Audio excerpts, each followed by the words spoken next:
नमस्कार दोस्तों, मैं हूं नितिन और स्वागत है आपका मेरे चैनल टेक नितिन पर।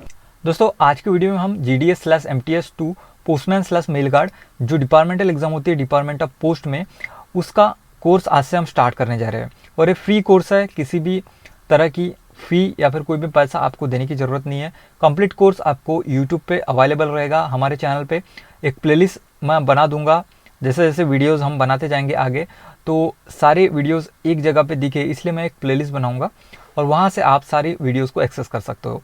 आपको कोई सवाल है या फिर सुझाव है तो मुझे नीचे कमेंट करके ज़रूर बताइएगा, या फिर मुझे आप इंस्टाग्राम पे फॉलो कर सकते हैं। वहाँ पे आपकी कोई भी इश्यू है डिपार्टमेंटल एग्ज़ाम से रिलेटेड तो मुझे वहाँ पूछ सकते हैं डायरेक्ट मैसेज करके। तो चलिए हम शुरू करते हैं हमारी वीडियो को।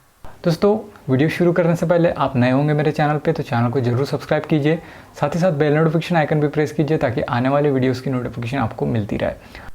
दोस्तों आज का टॉपिक हम पढ़ने वाले हैं ऑर्गेनाइजेशन ऑफ डिपार्टमेंट। देखिए छोटा सा टॉपिक है लेकिन काफ़ी इंपॉर्टेंट है। दोस्तों वीडियो शुरू करने से पहले एक इम्पॉर्टेंट अनाउंसमेंट है आपके लिए। दोस्तों हमने एक कंप्लीट शॉर्ट नोट्स बनाई है जो GDS है और जो MTS है, यदि वो पोस्टमैन या फिर मेल गार्ड में प्रमोशन पाना चाहते हैं डिपार्टमेंटल एग्ज़ाम के थ्रू, तो उनके लिए हमने कंप्लीट एक शॉर्ट नोट्स बनाई है। PDF फॉर्म में है और आप इसका लाभ उठा सकते हैं। देखिए 999 रुपीज़ की है, ये सिर्फ आपको 99 में यहाँ पे मिल रही है। आपको देखिए डिस्क्रिप्शन में एक लिंक मिलेगा, वहाँ से सीधा इस पेज पे आप आ जाओगे। इंस्टा मोजो पे हमारा टेक नितिन नाम से स्टोर है। यहाँ पे देखिए बाय पे आपको क्लिक करना है। दोस्तों देखिए आप इस पेज पे पहुँच जाओगे बाय नाउ पे क्लिक करने पर या फिर बाय पे क्लिक करने पर। यहाँ पे आपको फर्स्ट नेम डालना है, यहाँ पे आपका लास्ट नेम डालना है, यहाँ पे अपना ईमेल आईडी डालना है और यहाँ पे अपना मोबाइल नंबर डालना है। और उसके बाद आपको रिव्यू एंड पे पे क्लिक करना है। ठीक है दोस्तों, देखिए जैसे आप क्लिक करोगे तो इस तरह से विंडो एक ओपन होगी। यहाँ पे देखिए आपका पर्पज़ ऑफ पेमेंट, उसके बाद अमाउंट, कन्वीनियंस फ़ी और टोटल अमाउंट, ये सारी चीज़ें आपको दिखाई देगी। यहाँ पे आप स्कैन करके भी पे कर सकते हैं यदि आप करना चाहे तो। नीचे स्क्रॉल डाउन कीजिएगा डाउन एरो बटन की मदद से। यहाँ पे देखिए भीम UPI, फ़ोनपे, गूगल पे, पेटीएम सभी जो पेमेंट मेथड है अवेलेबल है। यहाँ पे आप एंटर UPI ID में अपनी UPI ID एंटर करके पेमेंट कर सकते हैं। इसके अलावा भी आपको बहुत सारे ऑप्शंस मिल जाते हैं, जैसे कि यहाँ पे credit card, debit card, net banking, wallet, NEFT और बैंक ट्रांसफ़र, ये चीज़ें भी आपको मिल जाती है। तो कोई भी एक ऑप्शन चूज़ करके आपको पेमेंट कंप्लीट कर लेना है।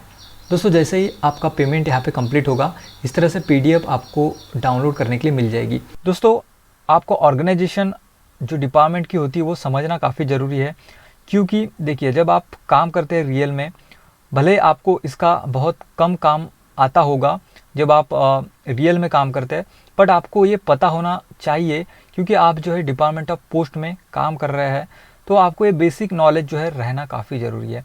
तो चलिए सबसे पहले हम ऑर्गेनाइजेशन बिल्कुल बेसिक से स्टार्ट करते हैं और सारी चीज़ों को बिल्कुल डिटेल में आप समझिएगा। बहुत ही अच्छी तरीके से मैं इसमें आपको समझाने वाला हूँ। तो चलिए देखिए, जो डाक विभाग होता है वो सबसे ऊपर कौन होता है? Director general of post, new Delhi. तो आपने न्यू दिल्ली में एक मेन ऑफिस देखा होगा, कई बार सुना होगा न्यूज़ वगैरह में। तो न्यू दिल्ली में एक ऑफिस है पोस्ट का जो कि मेन है, और मेन कौन होता है? पोस्ट पूरे डिपार्टमेंट में डायरेक्टर जनरल ऑफ पोस्ट। ठीक है, ये जो डायरेक्टर जनरल ऑफ पोस्ट होता है कभी कभी चेयरमैन ऑफ पोस्टल बोर्ड या फिर secretary of department of post के रूप में भी काम करते हैं। ठीक है, तो ये तीनों जो नाम है, director general of post, chairman of postal board और secretary of department of post, ये तीनों चीज़ें एक ही है। ठीक है, तो ये डायरेक्टर जो है इनका भी काम कर सकते हैं। ठीक है, तो एक ही रूप में काम कर सकते हैं, आप ऐसा मान सकते हैं। उसके बाद देखिए पूरे प्रशासन को नियंत्रित करने के लिए जो डाक विभाग है पूरा टोटल इंडिया में जितना भी जो सर्कल्स है उनको कंट्रोल करने के लिए अलग अलग पोस्टल सर्कल्स में डाक विभाग को बांट दिया गया है। ठीक है, अभी सारी चीज़ें मैं आपको बताऊंगा, पोस्टल सर्कल कितने हैं हमारे इंडिया में वो भी आज हम इस वीडियो में डिस्कस करेंगे। तो अभी आपको ये तीन चीज़ें आई होप समझ आ गई होगी। एक बार फिर से मैं रिवाइज करता हूँ। देखिए सिंपल है, सबसे जो मेन है डाक विभाग का वो होते हैं डायरेक्टर जनरल ऑफ पोस्ट, और वो कहाँ होते हैं? न्यू दिल्ली में होते हैं। डायरेक्टर जनरल ऑफ पोस्ट कभी कभी चेयरमैन ऑफ पोस्टल बोर्ड या फिर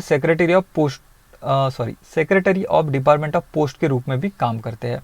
उसके बाद सारे डाक विभाग को एक अच्छी तरीके से चलाने के लिए हमने क्या किया है, डाक विभाग को अलग अलग सर्कल्स में बांट दिया है। बस इतनी चीज़ें आपको आई होप समझ आ गई होगी। अब हम आगे बढ़ते हैं। तो देखिए, अब हमने क्या किया, जो हमारा पूरा डाक विभाग है उसको सर्कल्स में बांट दिया। लेकिन देखिए, हमारा इंडिया काफ़ी बड़ा है, उन सर्कल्स को भी हमें अलग अलग डिविजन्स में बांट दिया ताकि हमारा काम और भी आसान हो जाए। समझ गए? पहले क्या है, सर्कल्स आएंगे, उसके नीचे आएंगे डिविजन्स। तो देखिए, पोस्टल सर्कल्स के नीचे आएंगे डिवीज़न। इतना आपको समझ में आ गया। अब देखिए, जो डिविजन्स होते हैं उनको कौन संभालता है, सीनियर सुपरिटेंडेंट या फिर सुपरिटेंडेंट ऑफ पोस्ट ऑफिस। तो ये जो डिविजन्स होते हैं इनके नियंत्रण में होते हैं, सीनियर सुपरिटेंडेंट या फिर सुपरिटेंडेंट ऑफ पोस्ट ऑफिस, इनके नियंत्रण में कौन होता है, डिवीज़न होते हैं। इतना आपको समझ में आ गया। आगे बढ़ते हैं। अब देखिए, RMS ये चीज़ या फिर ये जो नाम है आपने सुना होगा कई बार। तो RMS का लॉन्ग फॉर्म होता है रेलवे मेल सर्विस। तो देखिए, जो रेल होती है उसमें कुछ ऑफिसेस होते हैं पोस्ट के। तो यहाँ पे बेसिकली काम क्या होता है, जो लेटर्स होते हैं वो रेलवे से आना जाना वहाँ से होता है, तो उसी को हैंडल करने के लिए RMS बनाया गया है, रेलवे मेल सर्विसेज। तो देखिए, इस ऑफिस में और सेक्शंस में जो नियंत्रण होता है वो कौन करते हैं, सीनियर सुपरिटेंडेंट और सुपरिटेंडेंट RMS, यानी कि उनके आगे जो है RMS नाम लगा दिया गया है, ठीक है, रेलवे मेल सर्विस का। तो ये जो ऑफिसेस होते हैं या फिर जो सेक्शंस होते हैं उनको हैंडल करते हैं सीनियर सुपरिटेंडेंट RMS या फिर सुपरिटेंडेंट RMS। इतना समझ में आ गया आपको। उसके बाद देखिए, अब आर्मी का भी एक अलग से जो है पोस्ट ऑफिस होता है या फिर पोस्टल उनकी सर्विसेज होती है, क्योंकि देखिए बहुत सारा जो डेटा उनका होता है वो क्या बोलते हैं उसे कॉन्फिडेंशियल भी होता है कई बार। तो उनके लिए एक अलग से यहाँ पे पोस्टल सर्विसेज जो है बनाई गई है। तो आर्मी पोस्टल सर्विसेज उनका नाम है, और इनका जो हेड होता है वो होता है डायरेक्टर आर्मी पोस्टल सर्विसेज, यानी कि हेड डायरेक्टर जो है वो आर्मी पोस्टल सर्विसेज को संभालते हैं। सबसे ऊपर के ओहदा कौन होगा, head director army postal services. अब आपको ऑर्गेनाइजेशन में काफ़ी चीज़ें समझ में आ गई होगी। अभी हम देखते हैं ऑर्गेनाइजेशन ऑफ डिपार्टमेंट में पोस्टल सर्कल्स। ये भी काफ़ी इम्पोर्टेंट चीज़ है और ये हमारा अभी लास्ट पॉइंट है। तो वीडियोस हम काफ़ी छोटी छोटी बनाने की कोशिश करेंगे ताकि आपको जो छोटा भी टॉपिक हो काफ़ी डिटेल में समझ में आए, ठीक है। यहाँ पे देखिए, postal circle in India, total 23 postal circle अभी फ़िलहाल में मौजूद है। और ये जो पोस्टल सर्कल है ये डिपार्टमेंट ऑफ पोस्ट की वेबसाइट पे अपडेट होते रहते हैं। उसकी लिंक मैं डिस्क्रिप्शन में दूंगा। और ये जो है एनुअली अपडेट होते हैं, ठीक है। हो सकता है आगे चल के 24 हो जाए या फिर कम भी हो जाए, ठीक है। अभी फ़िलहाल में करंट में 23 पोस्टल सर्कल है। तो आप ये बाद में मुझे कमेंट करके मत बोलिएगा कि सर आपने तो 23 बताया लेकिन अभी तो 25 बता रहे। तो देखिए, ये अपडेट होते रहते हैं और आपको ऑफिशियल लिंक मैं दूंगा जहाँ से आपको एग्जैक्ट इन्फॉर्मेशन मिलेंगी कि कितनी पोस्टल सर्कल अभी फ़िलहाल में अवेलेबल है, ठीक है। डिस्क्रिप्शन में लिंक आप जरूर चेकआउट कीजिएगा। तो देखिए, पोस्टल सर्कल अभी देखिए कौन कौन से अवेलेबल है। 23 Andhra Pradesh, Assam circle, Bihar circle, Chhattisgarh circle, Delhi circle, Gujarat circle, Haryana circle, Himachal Pradesh circle, Jammu and Kashmir circle, Jharkhand circle, Karnataka circle, Kerala circle, Madhya Pradesh circle, Maharashtra circle, north east circle, Orissa circle, Punjab circle, Rajasthan circle, Tamil Nadu, Uttar Pradesh, Uttarakhand, west Bengal, Telangana circle. तो इतने टोटल 23 सर्कल्स हमारे इंडिया में अभी अवेलेबल है।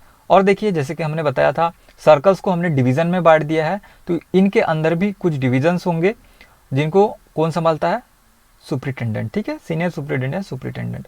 तो चलिए एक बार हम रिवाइज कर लेते हैं। देखिए, सबसे पहले हमने देखा, पीछे चल जाता है हम सबसे पहले, ठीक है, यहाँ पे आते हैं। देखिए, सबसे पहले हमने देखा जो डाक विभाग है उसका जो हेड होता है वो होता है director general of post new Delhi, ठीक है, ये सबसे ऊपर होते हैं। उसके बाद हमने देखा कि डायरेक्टर जनरल ऑफ पोस्ट जो है कभी कभी चेयरमैन ऑफ पोस्टल बोर्ड या फिर secretary of department of post के रूप में भी काम करते हैं। और हमने क्या किया है, पोस्ट ऑफिस को, जो पोस्ट ऑफिस का काम है उसे बेहतर बनाने के लिए या फिर एक ऑर्गेनाइज में करने के लिए हमने पोस्ट ऑफिस को डिवाइड कर दिया अलग अलग पोस्टल सर्कल में, क्योंकि हमारा इंडिया काफ़ी बड़ा है, ठीक है। उसके बाद हमने क्या किया, पोस्टल सर्कल में तो हमने डिवाइड कर दिया, लेकिन जो सर्कल्स होते हैं उनमें भी काफ़ी एरिया आता है, तो उसको भी हमने काम आसान करने के लिए डिवीज़न में बांट दिया, ठीक है। तो यहाँ पे देखिए जो डिवीज़न का काम कौन संभालते हैं, सीनियर सुपरिटेंडेंट या फिर सुपरिटेंडेंट ऑफ पोस्ट ऑफिस। उसके बाद हमारे जो डिपार्टमेंट होते हैं पोस्टल डिपार्टमेंट, उसको हमने अलग अलग जो है सेक्शंस में बांटा फिर से। तो जो रेलवे का काम होता है वो संभालता है RMS, जिसे रेलवे मेल सर्विसेज हम बोलते हैं, और जहां ऑफिस होते हैं उन्हें रेलवे मेल सर्विसेज ऑफिसेज या फिर सेक्शन बोलते हैं। इसके अलावा जो हमारी आर्मी होती है उसके लिए हमने एक अलग से पोस्टल सर्विस दी है, तो उसे आर्मी पोस्टल सर्विसेज बोलते हैं। और उनका हेड कौन होता है, कई बार क्वेश्चन में पूछ सकता है आर्मी पोस्टल सर्विसेज के हेड कौन होते हैं, तो उनके हेड होते हैं head director army postal services. तो ये चीज़ें आपको समझ में आ गई। उसके बाद हमने देखा कि जितने भी हमारे इंडिया में पोस्टल सर्कल्स अवेलेबल है उनकी हमने कंप्लीट लिस्ट देखी, और ये बिल्कुल बेसिक चीज़ें हैं, आपको बिल्कुल पता होना चाहिए। तो आई होप आज का सेशन आपको अच्छा लगा होगा। तो अगले सेशन में हम डिफरेंट पोस्ट ऑफिसेस हम देखेंगे कौन कौन से पोस्ट ऑफिसेस है। तो आई होप यहाँ तक आपको समझ में आ गया होगा। दोस्तों उम्मीद करता हूँ आपको वीडियो काफ़ी अच्छी लगी होगी। यदि वीडियो अच्छी लगी है तो ज़रूर लाइक कीजिए, और अब तक वीडियो देखा है तो चैनल को सब्सक्राइब करके ज़रूर जाइएगा। So thank you very much. मिलते हैं किसी और एक्साइटिंग वीडियो में, तब तक के लिए बाय बाय।